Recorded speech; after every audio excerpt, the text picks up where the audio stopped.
ஒரு விஷயம், John F கென்னடியோட ஒரு ஃபேமஸ் கோட் இருக்கு. Ask not what your country can do for you, ask what you can do for your country. நான் அதை தான் நம்புறேன். சரி, இந்த கதையை பத்தி சொல்லணும் அப்படின்னா, தந்தையோட தவறான வளர்ப்புல தருதலையா வளர்ந்த ஒருத்தன் பண்ணக்கூடாத தப்ப பண்ணி வாழ்வா சாவான்னு போராடுற திரைக்கதை தான் இது. சார், நமக்கு எவிடன்ஸ் வேணும். அதை விட்டுட்டு ஏதோ ஒரு பைத்தியக்காரன் சொன்னதை எவிடன்ஸ் ஆக்க முடியுமா? ஆண்டனி, உன்னோட இந்த வீம்பால தான் நீ இந்த சர்க்கிள்லயே சுத்திக்கிட்டு இருக்க.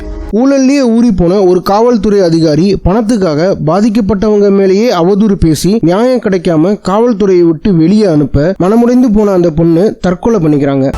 இறந்தவங்களுக்கும் நீதி வேணும்ல, உயிரோடு இருக்கிறவங்க தானே அதை வாங்கி கொடுக்க முடியும். அந்த பொண்ணுக்கு நியாயம் கேட்டு வந்த கதையின் நாயகனோட மகள் காணாமல் போக அதுக்கப்புறம் அவ கொடூரமா கொலையும் செய்யப்படுறா. என் பேச்சை நீங்க கேட்கலன்றதுக்கு அப்புறம் இனி இங்க நடக்க போறதுக்கெல்லாம் நீங்க தான் முழு பொறுப்பு.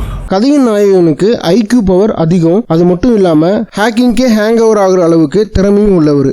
ஜாக்கிரதையா ஹேண்டில் பண்ணணும். அந்த ஆளு ஏதாவது பிரச்சனை பண்ணுவாரு. அப்படிப்பட்டவர் தான் மகளுக்காக என்னெல்லாம் பண்றாரு, தான் உயிர் போனாலும் எடுத்த வேலையை தான் மகளுக்காக இப்படி முடிக்கிறாருன்னு நீங்க பார்க்கணும்னு நினைச்சா பல திருப்பங்களும் குழப்பங்களும் கொண்டு தீர்க்கப்படும் இந்த கதை அமேசான் பிரைம்ல வலது வஸ்தே கல்லன்னு தமிழ் டபிள்யூ இருக்கு. மிஸ் பண்ணிடாதீங்க.